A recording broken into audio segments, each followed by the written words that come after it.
Y todos nuevamente bienvenidas y bienvenidos a nuestro curso de diseño de calles seguras y sostenibles que está impartiendo el Laboratorio de Espacio Público en México. Voy a presentarme a Fernando Valeri Moroni, diseñador urbano ambiental, quien dirige actualmente el Laboratorio de Espacio Público para su versión en México y América Latina, con esta finalidad de dar a conocer a ustedes la interpretación de cómo producir, mejorar, intervenir calles que empiecen a propiciar pues una integralidad que beneficie a nuestros asentamientos humanos, dado los retos tan significantes que tenemos día con día. Si ustedes recuerdan nuestro programa, estamos entrando a nuestro tercer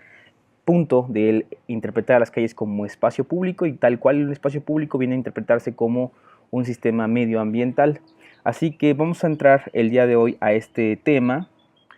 Primero que nada, haciendo una separación de términos fundamental que creemos que todos ustedes deben de concebir, que debemos de aprender, y sobre todo debemos enfatizar cuando estemos generando posturas técnicas, porque hay una ambigüedad de criterios desde los propios vocablos que hay que empezar a manejar. Los modios y los medios de transporte son dos conceptos diferentes que muchas veces se llegan a interpretar como una sola colectividad, como un solo ente, pero en realidad son dos cosas muy diferentes. El medio se refiere al tipo de espacio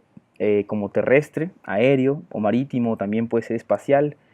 Es decir, el medio es ese escenario en donde se están presentando diferentes tipos de transporte o modos de transporte. Por lo tanto, un modo de transporte se refiere a la modalidad, que puede ser a pie, en bicicleta, en transporte público, transporte privado o de carga. Entonces, esta separación es fundamental entenderla desde un principio. El medio es el espacio terrestre, aéreo, marítimo, espacial, y el modo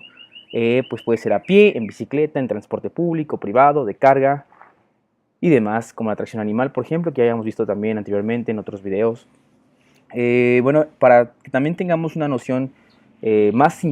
integral de lo que es el medio ambiente, hay que tomar este concepto que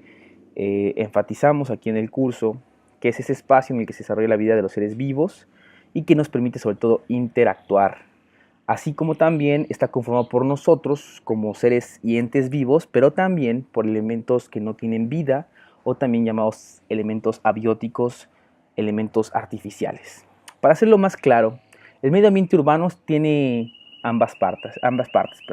En el ambiente natural tiene a las personas, el Homo sapiens, como la especie que rige los asentamientos humanos, los diseña, los habita, los configura, pero también están otros entes sumamente importantes como la vegetación, los animales o la fauna urbana en este caso, y otros microorganismos que vemos por ahí o que no vemos por ahí.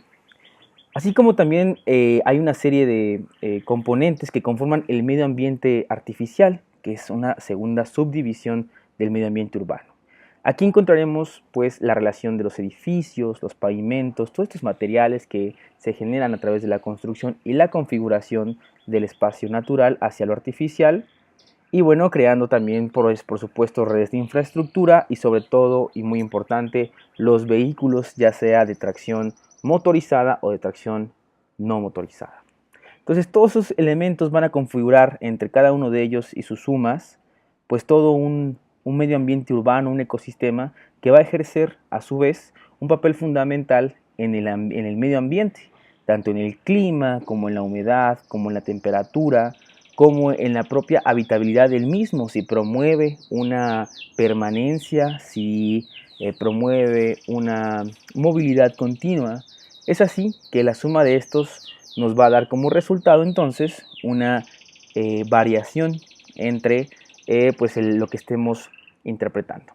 Entonces los modos y medios nos ayuda a entender que de acuerdo a la distribución modal, es decir, a la distribución que la calle soporta o la calle permite, promueve o a la vez inhibe,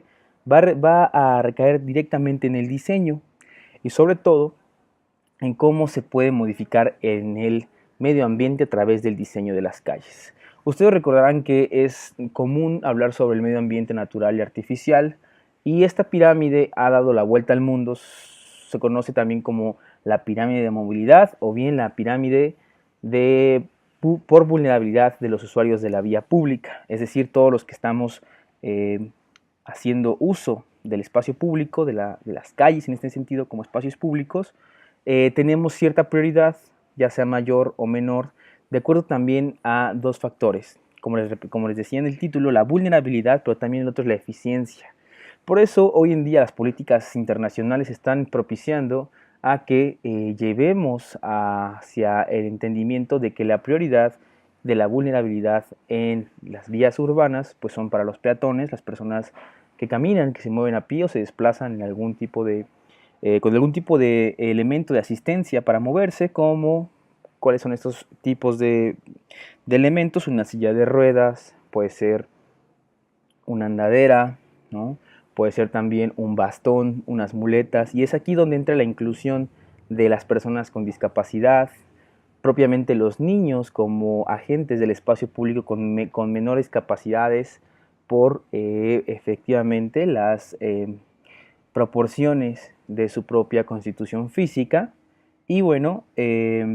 otros más serían los usuarios vulnerables como las mujeres, en este caso por la violencia que se ha ligado en los espacios públicos y que se ha presentado a través de diferentes tipos y dimensiones. Cuando hablamos de los ciclistas como el segundo eslabón de este medio ambiente natural y artificial que hay que priorizar, se trata de también entender que la capacidad de las calles puede proveerse de mayor eficiencia y puede mejorar su movilidad y su habitabilidad, esto como efecto de producir un ambiente, un ecosistema atractivo para los ciclistas. En muchas partes de México y América Latina sigue habiendo una exclusión hacia este modo de transporte, dado que las políticas públicas no han llegado a permear en la producción de una mayor conciencia colectiva por la habitabilidad de las ciudades. Es por esto que en tercer rango siempre se ha producido que el transporte público sea aquel que aloje más personas en un vehículo nada más, en un único vehículo, y que va a hacer también más eficientes nuestros traslados. Por eso es la relación y la promoción de los sistemas masivos de transporte como los metros, los metrobuses, los sistemas BRT y en fin otros sistemas como los trenes ligeros, el metrocable y otros ejemplos que hemos estado viendo en donde el transporte público va generando una mayor atracción hacia la constitución y la operación de nuestras calles y nuestros entornos urbanos. Entonces, como bien lo presenta esta tabla, hay un menor costo en las externalidades, le llaman los economistas, del uso del espacio público. Por ejemplo, en contaminantes, por criterio, andar en bicicleta, transportarse en bicicleta o transportarse a pie, evidentemente genera una menor contaminación, una menor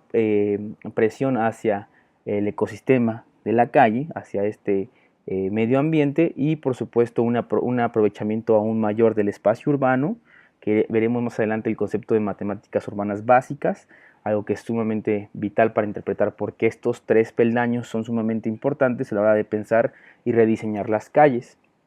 Y bueno, otros temas que hoy veremos también adelante son el ruido, el factor de energía, que va aumentándose y va relegando a este modo de transporte, que es el transporte privado, a una última posición. Entonces, tanto motociclistas como automovilistas se encuentran, dado que la eficiencia de transporte es menor, sobre todo por el consumo energético que requiere para mover esta cantidad de personas, en número que puede soportar. Y bueno, esta es una imagen que nos promueve Copenhagen Eyes, de quienes ya les habíamos hablado, que hemos retomado un par de conceptos para interpretar mejor el sentido del diseño de calles seguras y sostenibles. Aquí tenemos evidentemente una sumatoria de cuántas personas se están moviendo en cuánto espacio público. Por ejemplo, ustedes pueden ver el número 51 aquí, que refleja el conteo de todos estos ciclistas que hacen uso de la vía pública desde un punto hasta otro en cierto tramo, en cierta sección de la calle. Y sin embargo, no llegando ni siquiera a las 30 personas, si contamos a todos los vehículos que están moviéndose por aquí. Entonces la pirámide cobra más importancia aquí y entendemos por qué. efectivamente la bicicleta está por encima del automóvil y por qué también el transporte público está encima del automóvil privado o del transporte privado automotor, dado que el transporte público aún todavía aloja más personas en el espacio público, en movimiento, como se le conoce también al transporte público, y representa un mayor ahorro en la utilización del espacio público. ¿Por qué es importante determinar esto y saberlo? Bueno, para diseñar calles hay que siempre tener presente que enfrentamos un planeta que se está calentando cada día más y, como ustedes saben, está soportando una presión atmosférica que tiene una vitalidad mayor sobre la condición del calentamiento global. Esto quiere decir que esa vitalidad que nos ha propiciado durante miles de años como especie humana se está viendo vulnerable, dado que la contaminación de diferentes tipos está sumando al calentamiento de los asentamientos humanos y propios territorios que estamos compartiendo con otros seres. Dentro de los Objetivos de Desarrollo Sostenible de la ONU y la nueva Agenda Urbana, se ha propiciado generar este enfoque sobre los gases de efecto invernadero y que también se haga mucho énfasis en que invertir en calles sostenibles nos va a ayudar a resaltar los impactos ambientales mejorados, así como para lograr abatir o cumplir con los establecimientos puntuales de cada gobierno local, cada meta que se esté propiciando para alcanzar de acuerdo a su propia temporalidad. Cuando hablamos de la composición del medio ambiente de una calle, de ese medio ambiental, tenemos que interpretar primero que nada el microclima. El microclima es todo un conjunto de condiciones climáticas de un lugar determinado y que es el resultado de la modificación causada tanto por el clima como por diferentes factores ecológicos y medioambientales. Ya hablábamos nosotros de los entes artificiales y de los entes naturales que están a la par generando microclimas dentro de una sola calle. Es decir, pueden haber muchos microclimas o diversos microclimas en una sola calle y todo va a depender de qué? De la distribución propia del diseño vial, es decir, de la cantidad de espacio que se le dé a los modos no motorizados, de la cantidad del espacio que se le dé a los modos motorizados y de la cantidad de espacio que se le dé también a las zonas de permanencia y de habitabilidad en los entornos. Por eso nos hicimos este recuadro para que ustedes entendieran un poco mejor cómo esta composición medioambiental nos ayuda a percibir siempre que hagamos en nuestros recorridos diarios cuáles son los elementos naturales y asumirnos a los peatones como elementos naturales que estamos aportando a la propia constitución del microclima, o bien, si vamos en otros modos de transporte, estamos aportándole cierta presión atmosférica a la propia calle. Esto es muy fácil de entender cuando hablamos también de materiales que pueden ser desde la propia pintura termodinámica, que se le está dando prioridad de uso a la hora de intervenir balizamiento horizontal, o también de los elementos que constituyen ya sean las envolventes arquitectónicas, los propios materiales que rigen las redes de infraestructura como el alumbrado público o los de protección para las personas o reducción de velocidades vehiculares. Entonces, en esta otra imagen nosotros podemos entender también cómo sí importa la calidad del espacio público y sobre todo estos factores que están propiciando un microclima diferente. Pueden ver en estas dos imágenes la relación en cómo va variando el grado de temperatura y cómo se eleva en nuestra parte de abajo, propiciando mayor temperatura, un microclima todavía más adverso para producir habitabilidad y para producir que la gente permanezca en la calle, lo que, como ya habíamos mencionado, ayuda a alimentar la seguridad pública, pero que hablaremos más adelante sobre eso. Y bueno, pues la propia presencia de los elementos naturales o la no presencia de estos ejerce también a su vez esta propia variación entre un escenario y otro. Esto se puede hacer midiendo las sombras, midiendo la calidad de humedad, midiendo la temperatura y producir a su vez pues un mapeo en una sola calle de las diferentes constituciones del espacio público. Cuando hablamos de la composición medioambiental de una calle, es importantísimo hablar sobre las islas de calor. Las islas de calor se acentúan en algunas ciudades debido a los materiales de construcción o también la falta de elementos naturales como la vegetación, una de ellas muy importante. De acuerdo con Elda Luyando, investigadora de cambio climático de la UNAM, nos enfatiza que este fenómeno hace referencia a su propia presencia en el aire, dado que se vuelve más caliente en ciertas zonas de la ciudad, a diferencia que se encuentra en otras zonas rurales, ¿no? Entonces, por ejemplo, esta radiografía que ven aquí de la calle de esta mancha urbana, está acentuando cómo cada vez más hacia el centro del casco urbano, del epicentro de la ciudad, se va aumentando la propia temperatura, pero más alejado hacia la zona periurbana, ya casi en contacto con lo rural, encontramos una variación de microclimas. Y bueno, históricamente las calles han formado una capa pavimentada impermeable sobre el espacio verde, lo que ha interrumpido los ciclos hidrológicos. Entonces, si nosotros hablamos de cómo componer una calle que empiece a regenerar y estimular una mejor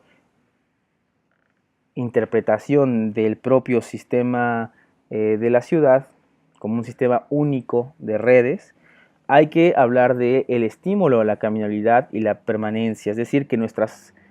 banquetas o aceras cumplan con estos factores indispensables que produzcan la permanencia de las personas, como son las zonas para sentarse, las zonas con sombra, y que bueno, al mismo tiempo también podamos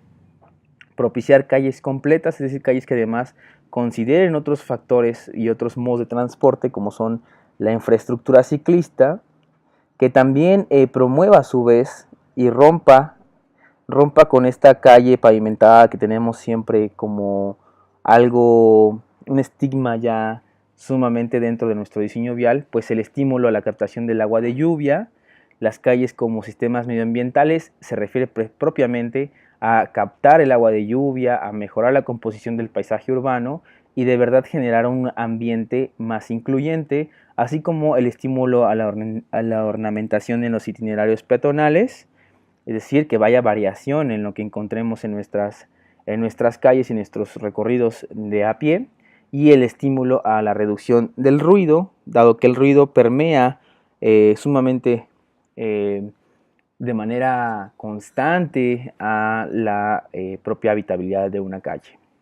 Bueno, pues hablar del microclima es hablar de dos factores importantes, el factor temperatura y el factor humedad, que se pueden medir, que hay instrumentos ya técnicos para poder medirlos, y que dentro de lo natural de la calle, este factor, como hablábamos al principio, hay que considerar en el diseño los movimientos del aire, los movimientos del agua, la fauna existente y la flora existente. Sin embargo, cuando hablamos de los elementos de absorción o reflejo, tenemos que considerar en todo momento la producción de sombra. Sobre todo esto ha sido muy importante en las regiones más cálidas de nuestro planeta, la producción de jardines o de áreas verdes,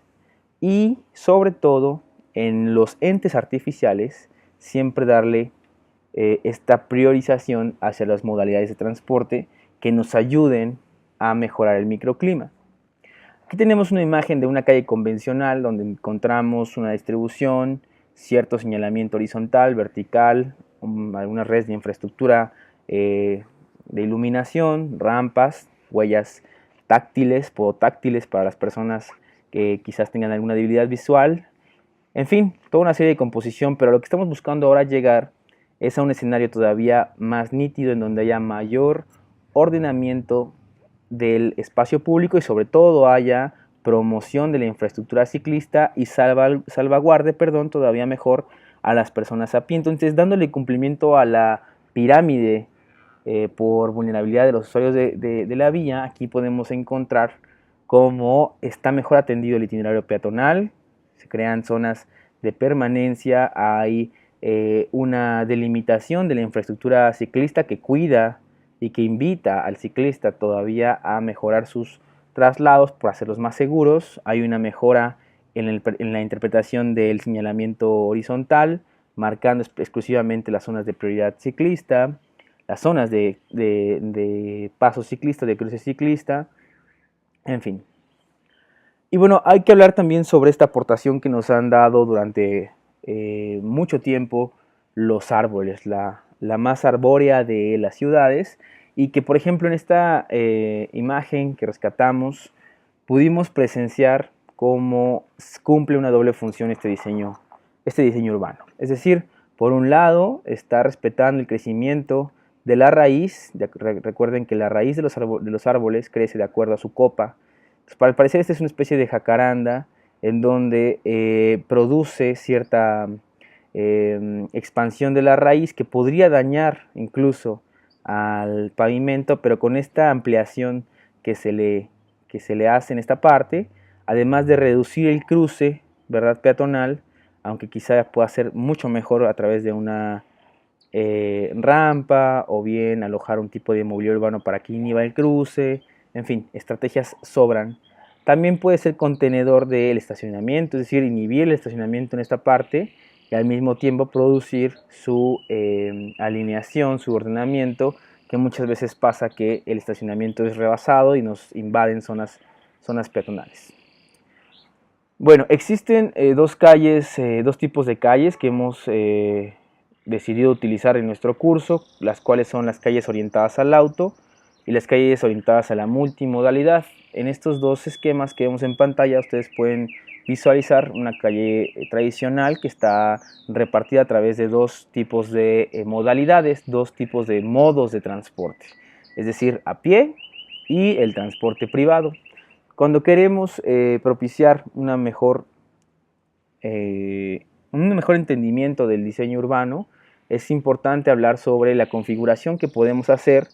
ganando el espacio a los carriles vehiculares, llevarlos a unas dimensiones estandarizadas y por otro lado priorizar el uso del transporte público, además de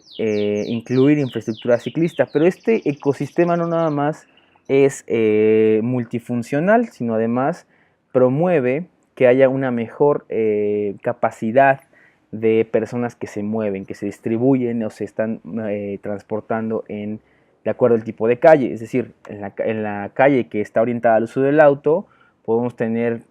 casi 4.500 peatones por hora. Digamos, estamos hablando de 9.000 peatones cada hora, 3.300 autos dentro de 1.100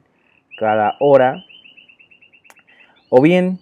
sumando ya todos los componentes, una calle orientada a los coches puede ser, o los automóviles, nos pidieron que pusiéramos coche o automóvil por otras regiones en las que están siguiendo el curso, puede ser que tengamos entonces la capacidad de hasta 12.300 personas por hora. Pero ¿qué pasa cuando sumamos otras modalidades si el diseño está orientado a ofertar multimodalidad, multifuncionalidad? Bueno, pues entonces se reparte y lo que pasa es este fenómeno denominado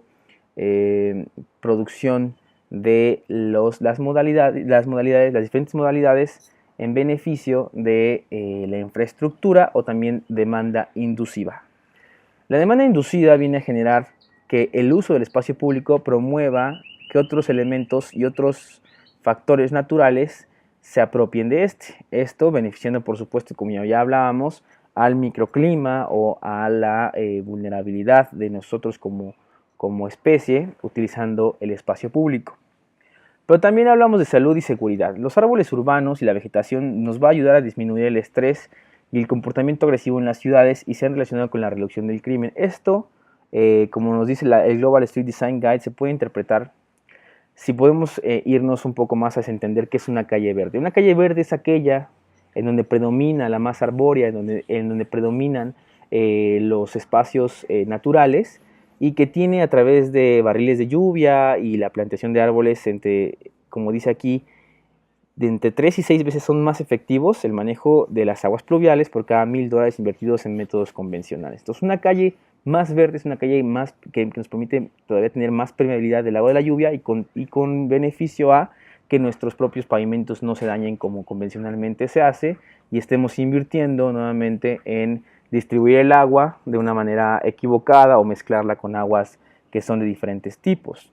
ya sea las aguas domésticas, industriales, con el agua pluvial. En Houston se estimó que los árboles proporcionan 1.3 mil millones en beneficios de las aguas pluviales y basados en 1.66 pies cúbicos de almacenamiento. Vamos a entrar un poco más al tema del agua para que vayamos entendiendo la relación dentro del ecosistema de la calle. Las visiones de la naturaleza han llevado un 23% menos de días de enfermedad entre los trabajadores y en general ha mejorado el bienestar. Esto quiere decir que la propia interpretación de los elementos naturales ayuda a que se reduzca el estrés urbano que está vinculado a las primeras causas de muerte en muchas partes del mundo, y que en términos de eficiencia energética también los proyectos de calle pueden contribuir a mejorar la misma utilizando materiales y tecnologías reciclados, como ya habíamos hablado, y de bajo impacto, así como las energías renovables. Y para entrar al tema de la administración del agua es sumamente importante interpretar que la infraestructura verde y azul, como también ya le estamos llamando, nos ayuda a gestionar el agua, algo que no hemos hecho durante mucho tiempo y que hemos olvidado en nuestras interpretaciones como técnicos y perfiles de las ciudades. La pirámide de movilidad, como ustedes recordarán que vimos hace rato,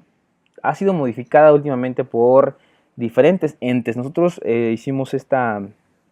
recopilación de una pirámide que nos gusta mucho, que genera la empresa Autotraffic a través de un libro que pueden ustedes consultar, que se llama Movilidad 3.0, en donde habla que la gestión del agua es todavía un punto que tenemos que incluir en nuestra pirámide de movilidad, sobre todo porque el agua como recurso finito en los asentamientos humanos nos va a ayudar a propiciar y a mejorar nuestros entornos, dado que la habitabilidad a la que estamos sujetos pues puede cambiar radicalmente. Esto con algunas estrategias que ya conoceremos más adelante, pero sí es sumamente importante tener bien entendido el papel del agua como un usuario más del espacio público, un usuario más de la calle, dado que sin su correcto uso, sin su correcto almacenamiento, reutilización, gestión, etcétera,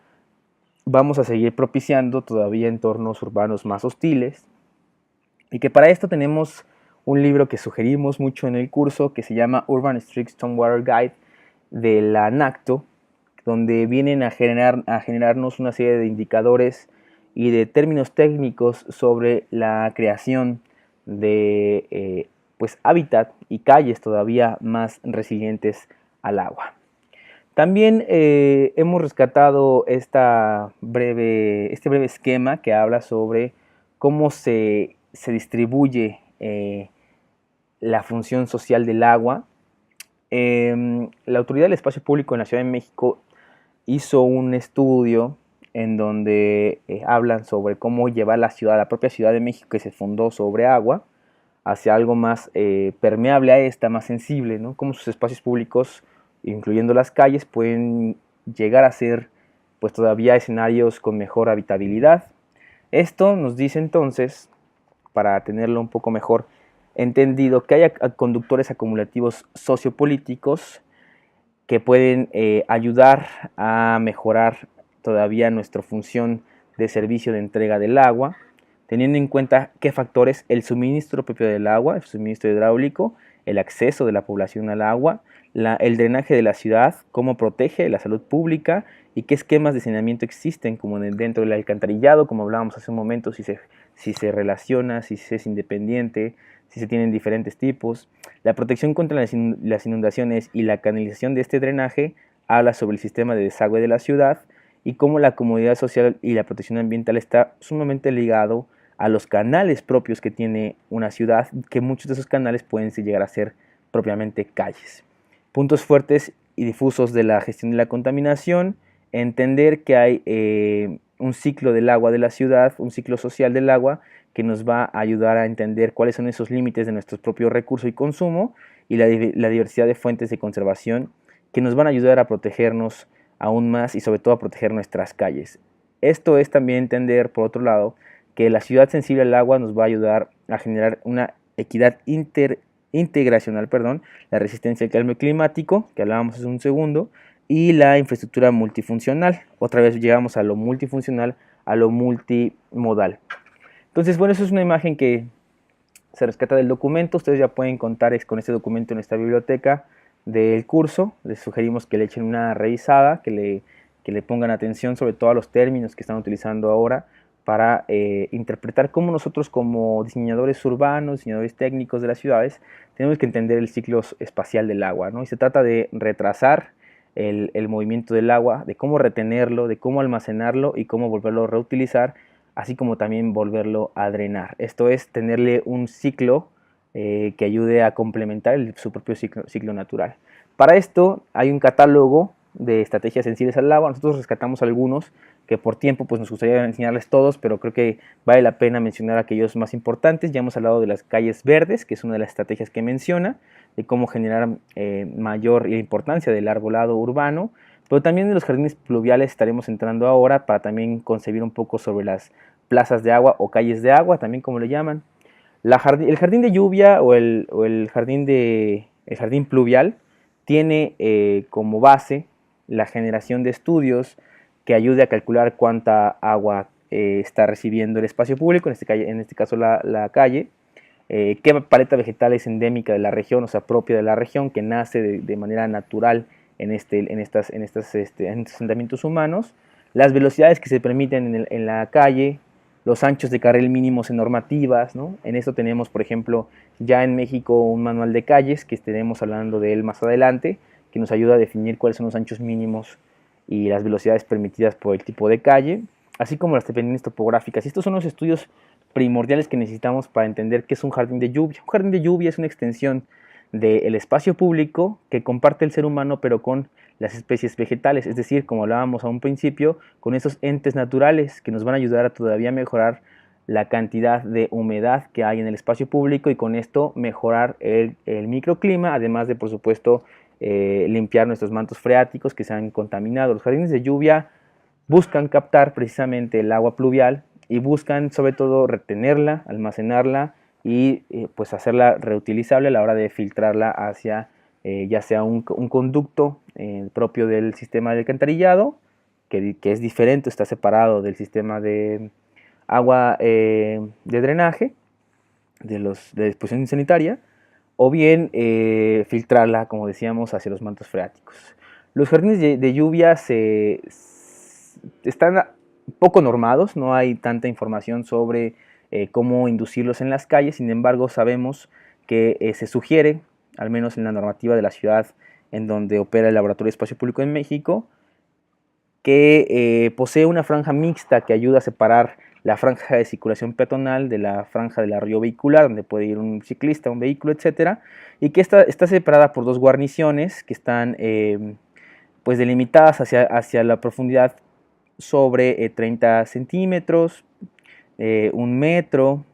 se habla de un sustrato de 30 centímetros, grava de 1 metro y una segunda capa de grava de 1 metro con la finalidad de que haga esta sustracción y filtración hacia los mantos oscuros, los mantos freáticos de la ciudad, los mantos de la tierra.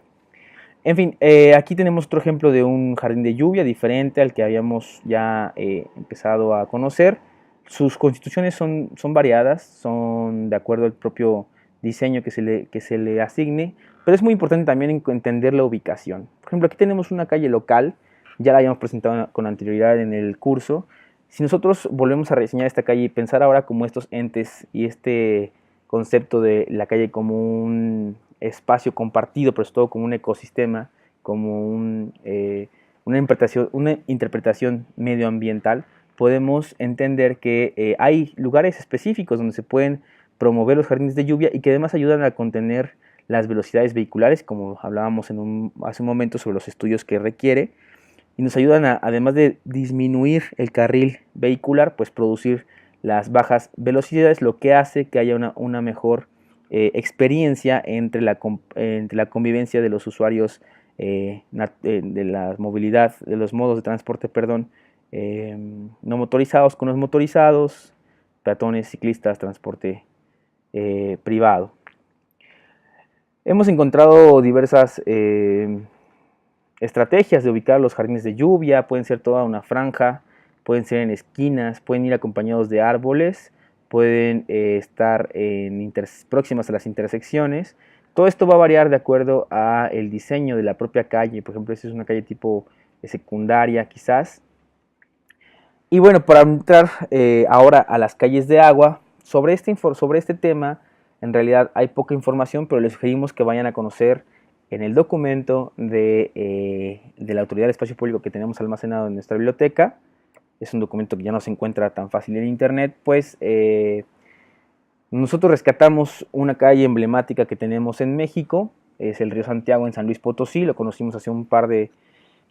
meses, en donde en temporadas de lluvia este bulevar se cierra totalmente la circulación y se da paso al agua, es decir, a que el río retome su cauce y el río llegue a vertir sus aguas hasta su disposición final, y en ese momento esté cerrada la circulación a los vehículos y a las personas. Entonces, de esto es lo que se trata el concepto de las calles de agua. Por supuesto que lleva consigo una serie de estudios propios que ya habíamos hablado sobre ellos, entre ellos, por ejemplo, los atlas de riesgo, como le llamamos en México, esos documentos que nos ayudan a detectar las inundaciones. Y bueno, dado las condiciones de urbanización que se han presentado en las ciudades latinoamericanas, muchas veces los ríos se entuban, ¿no? Se hacen bóvedas para llevarlos de un lugar a otro. Sin embargo, la finalidad en este caso en específico, es llegar hacia la disposición final del mismo. Bueno, y también otro de los factores importantes que hay que conocer el día de hoy es la administración del ruido. La acústica urbana abarca bastantes problemas que están relacionados con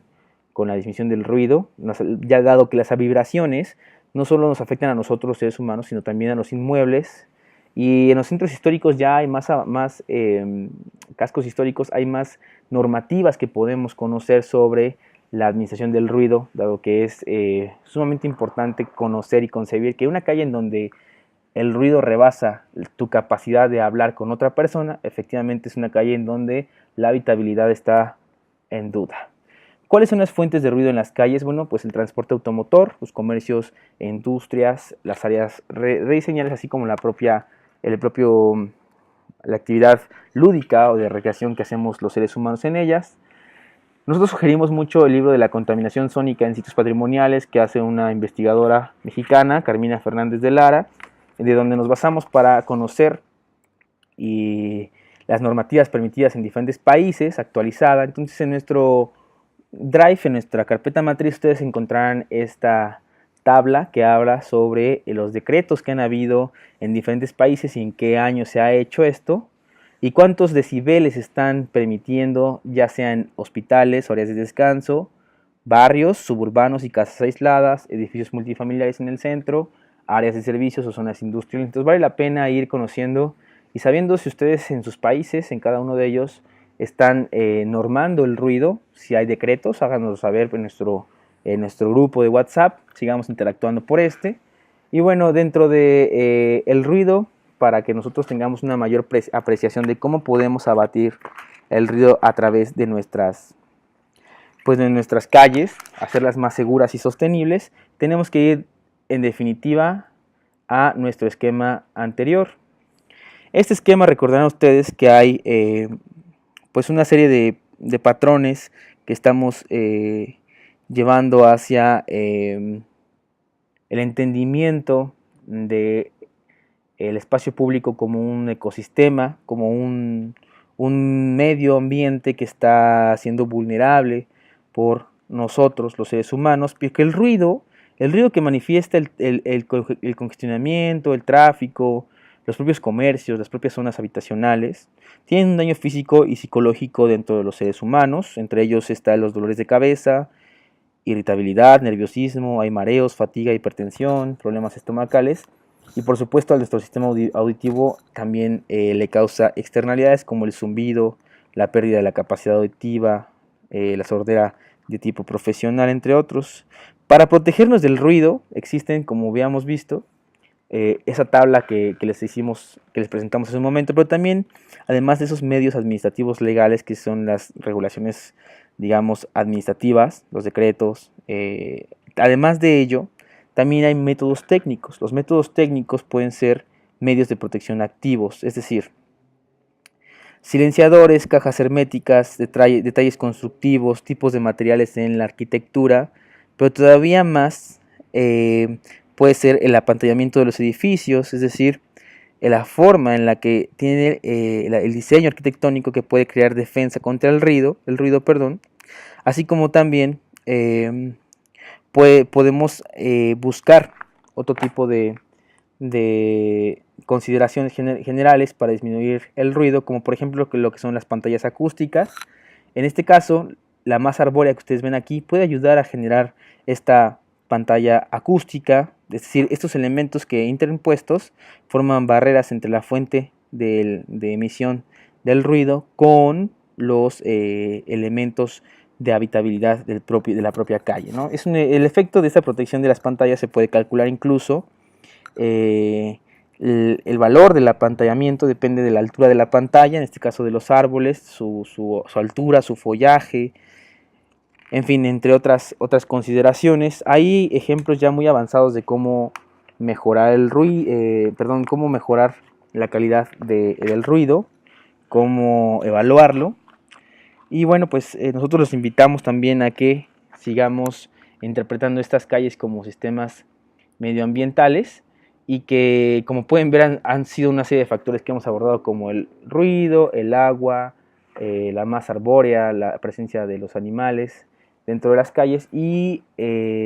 como actividad de este día tenemos un formulario más que habla sobre